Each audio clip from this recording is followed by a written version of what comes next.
di Indonesia supaya ini cepat selesai lah, wabah.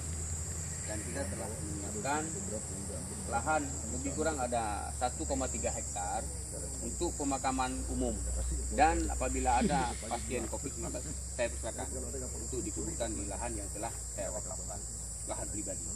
Ini diwakafkannya ke pemerintah atau kita mungkin akan serahkan ke Baitul Mal, ya, biar siapapun yang meninggal di Kota Sabang kita persilakan wakaf, mengubur di lahan yang telah saya wakafkan ini, termasuk jenazah COVID-19 apabila nanti ada di Sabang. Dan saya berharap, dan saya pribadi dan seluruh masyarakat Kota Sabang agar berdoa supaya ini tidak terjadi.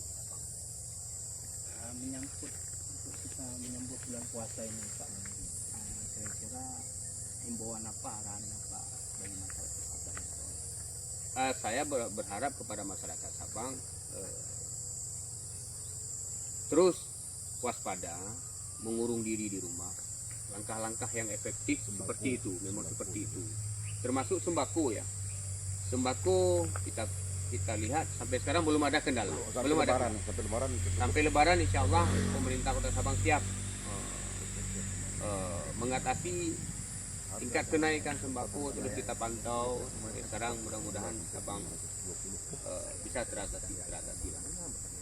Dan satu lagi harapan saya kepada masyarakat terus menjaga keluarga, dan bila ada keluarga yang berpulangan dari luar, apalagi daerah-daerah terjangkit, agar terjaga semua, di karantina mandiri dulu selama 14 hari. Dan kepada seluruh warga Sabang juga berharap jangan dulu menerima tamu dari luar, ya, supaya kita betul-betul steril dan terjaga dari COVID-19. Dan saya berterima kasih kepada seluruh warga Kota Sabang yang prinsipnya telah mematuhi himbauan pemerintah untuk bekerja sama mengatasi COVID-19 ini. Ini satu lagi Pak Wali. Jadi biasanya kita kan ada tradisi megang.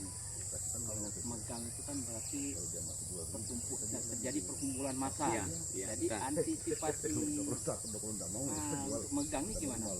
Saya selalu mengambil satu keputusan, himbauan, keputusan bersama, dan saya tidak mau mengambil satu keputusan itu sifatnya saya pribadi tidak. Saya juga kita rapatkan dengan forum Forkopimda. Nanti kita akan terima pemandangan, pemikiran yang lebih efektif untuk menjaga warga kita dari virus ini. Mungkin terkait megang nanti, mungkin coba kita duduk lagi lah dengan Forkopimda. Kalau saya pribadi ya udah, bagusnya kita menyebar teknisnya apa, satu kampung satu, bagaimana nanti teknisnya kita duduk rapat dengan Forkopimda. Kita pastilah kita cari yang terbaik.